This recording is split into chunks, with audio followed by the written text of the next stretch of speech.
अस्सलाम वालेकुम, this is Rizwan Danish. Last time हम डिस्कस कर रहे थे सेल साइकिल के हवाले से। आज मैं उसकी थोड़ी सी समरी बता के उसी को ही आगे प्रोसीड करते हैं कि हमने देखा था कि सेल साइकिल से मुराद ये है कि एक सेल दो में डिवाइड कैसे होता है। हमारी यही बातचीत हो रही थी लास्ट टाइम भी कि जब सेल जो है डिवाइड करना शुरू करता है, जैसे ही उसको ट्रिगर मिलता है डिवीजन के लिए, तो वो सबसे पहले इंटरफेज में जाता है और उसके बाद जाता है एम फेज के अंदर। इंटरफेज हमने कहा था इसके अंदर सेल अपने आप को प्रिपेयर करता है डिवाइड करने के लिए, जबकि जो एम फेज है उसके अंदर वो डिवाइड मुकम्मल तौर पे हो जाता है। जब हम देखते हैं एम फेज से क्या मुराद है? एम फेज से मुराद ये है कि इसके अंदर दो चीजें, एक को हम माइटोसिस कहते हैं और एक को कहते हैं मियोसिस। माइटोसिस वो डिवीजन है जिसके अंदर नंबर ऑफ क्रोमोसोम्स उतने ही रहते हैं जितने के पेरेंट सेल में मौजूद थे। जैसे कि हम देखते हैं यहां पर ये सेल है, पेरेंट सेल है, जो कि जिसको ट्रिगर मिला है डिवीजन के लिए। इसके अंदर अगर 46 क्रोमोसोम्स हैं तो ये डिवाइड होने के बाद इसके अंदर भी 46 रहेंगे, इसके अंदर भी 46 ही रहेंगे। क्रोमोसोम्स की तादाद चेंज नहीं होती। माइटोसिस के अंदर क्रोमोसोम्स की तादाद चेंज नहीं होती। और माइटोसिस होती कहां है? देखिए, सेल्स दो तरह के हैं, एक को हम कहते हैं सोमैटिक सेल, एक को हम कहते हैं जर्मलाइन सेल। जो सोमैटिक सेल है, सोमा वर्ड निकला है, सोमैटिक लफ्ज निकला है सोमा से। सोमा का मतलब होता है बॉडी, यानी कि ऐसे सेल जो हमारी बॉडी बनाते हैं। हमारी बॉडी के जितने भी पार्ट्स हैं उनके अंदर जो डिवीजन हो रही है वो माइटोसिस के थ्रू हो रही है, यानी कि माइटोसिस हमारी बॉडी बनाती है। जबकि जो मियोसिस है, मियोसिस लफ्ज मियोन से निकला है। मियोन का मतलब होता है टू रिड्यूस, टू हाफ, यानी कि हाफ कर देना या कम कर देना। किस चीज की कमी हो रही है वो हम देखते हैं कि अगर यहाँ पे पेरेंट सेल में क्रोमोसोम्स की तादाद अगर 46 है तो यहाँ से जो दो डॉटर सेल बनेंगे उनके अंदर क्रोमोसोम्स की तादाद हाफ हो जाएगी। तो ये जो मियोसिस है इसके लिए हम लफ्ज यूज करते हैं इनके सेल्स के लिए जर्मलाइन सेल्स। जर्मलाइन सेल से मुराद ये है गैमेट्स। गैमेट्स क्या होते हैं? जो कि सेक्सुअली पार्ट में कंट्रीब्यूट करती हैं वो सेल जो कि just like in female eggs and male के अंदर जो स्पर्म्स हैं।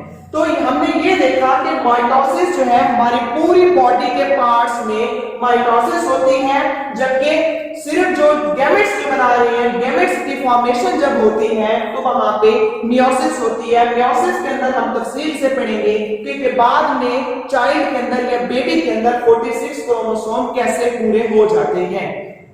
तो ये आज हमने इसके बारे में एक तो डिस्कस कर लिया कि सोमैटिक सेल और जर्मलाइन सेल्स में डिफरेंस क्या है। ये जो है माइटोसिस के अंदर 7 बॉक्स के अंदर ये चीजें मौजूद हैं। अब हम देखेंगे कि इंपॉर्टेंस क्या है माइटोसिस की। नेचर ने माइटोसिस को क्यों इंट्रोड्यूस किया, क्यों हमारे अंदर रखा, कि इसकी क्या अहमियत क्या है। नंबर 1, पहली अहमियत ये है कि equal distribution of genetic material. अभी हमने ये बात की है कि इसके अंदर 46 अगर क्रोमोसोम्स हैं तो डॉटर सेल के अंदर भी 46 ही रहेंगे। तो इसीलिए तो ये हम कहते हैं कि genetic equal distribution of genetic material, genetic material जो है उसकी डिस्ट्रीब्यूशन इक्वली होती है। Number 1। Number 2, no change in genetical info. उसके अंदर कोई तब्दीली नहीं आएगी। जो भी उसके अंदर प्रॉपर्टीज होंगी, जो उसके अंदर फीचर्स होंगी, या मदर वाली होंगी या फादर वाली होंगी या मिसलेनियस होंगी।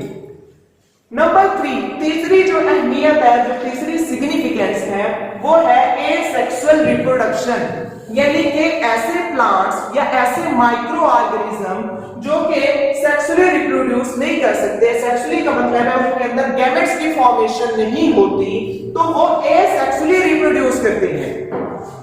एसेक्सुअल का मतलब ये है उसके अंदर एंडोस्पर्म्स इन्वॉल्व नहीं होते।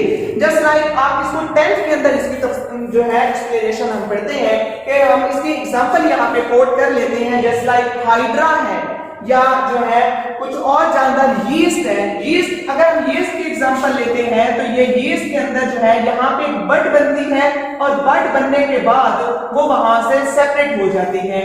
तो इस तरह से जो फॉर्मेशन होती है ये भी माइटोसिस के थ्रू ही होती है। इन यीस्ट। यीस्ट स्कैरोमाइसिस स्पिरिलिसाई इसका साइंटिफिक नेम है, वो जो है एसेक्सुअली रिप्रोड्यूस करती है। Next regeneration.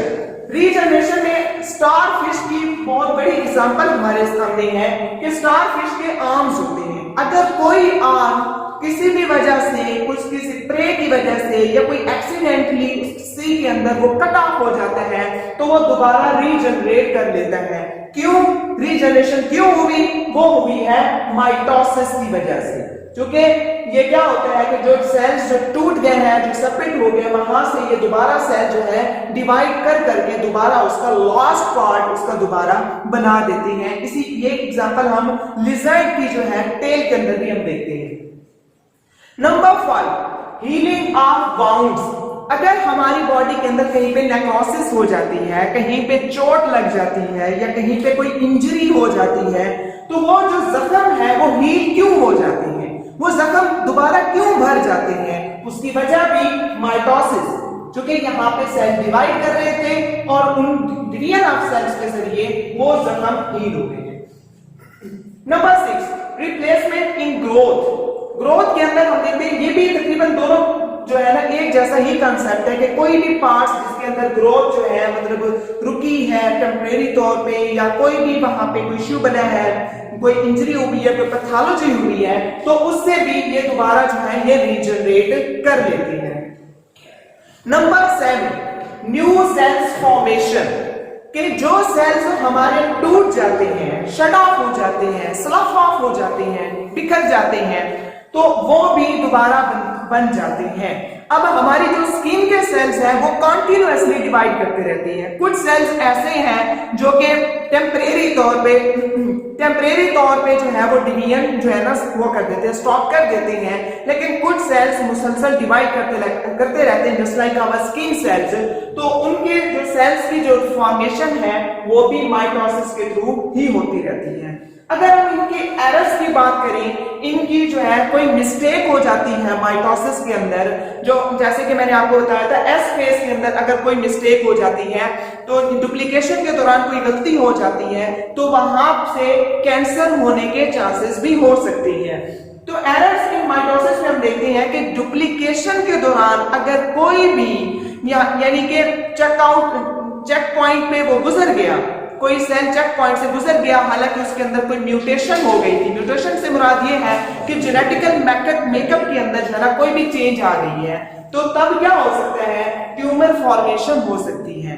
बॉडी के किसी भी पार्ट में ट्यूमर बन सकती है जिसको हम रसोली भी कहते हैं। अगर रसोली बन जाती है तो फिर हम देखते हैं कि वो कौन सी टाइप की है।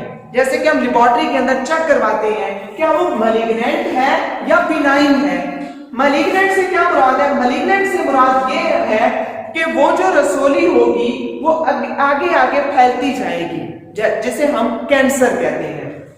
मैलिग्नेंट से मुराद कैंसर है। अगर वो रसोली, अगर वो ट्यूमर अगले पार्ट्स में या डिफरेंट ऑर्गन्स में, जैसे लाइक हम कहते हैं बोन मेटास्टेसिस कि लिवर से कैंसर जो है, लिवर हेपाटोमा होता है लिवर के अंदर कैंसर, अगर वो फैल गया बोन्स के अंदर तो इसको हम कहेंगे मैलिग्नेंसी। तो मैलिग्नेंट ट्यूमर था इसलिए जो है वो बोन्स में चला गया, बोन्स से वो किडनी में चला गया, किडनी से ब्रेन में चला गया, तो वो कहीं से भी वो सेल्स वहां से टूट के ब्लड में जाके कहीं से भी जाके अटैच होके वो कैंसर आगे फैल सकता है। तभी हम इसे कहते हैं मैलिग्नेंट ट्यूमर। जबकि जो बिनाइन ट्यूमर है, बिनाइन ट्यूमर वो ट्यूमर है जो जहां पे भी बनता है बॉडी के जिस पार्ट में भी बनता है वो वहीं पे ही रहता है, उसी को वहां से ऑपरेट करके वहां से रिमूव किया जा सकता है। ये है बिनाइन ट्यूमर।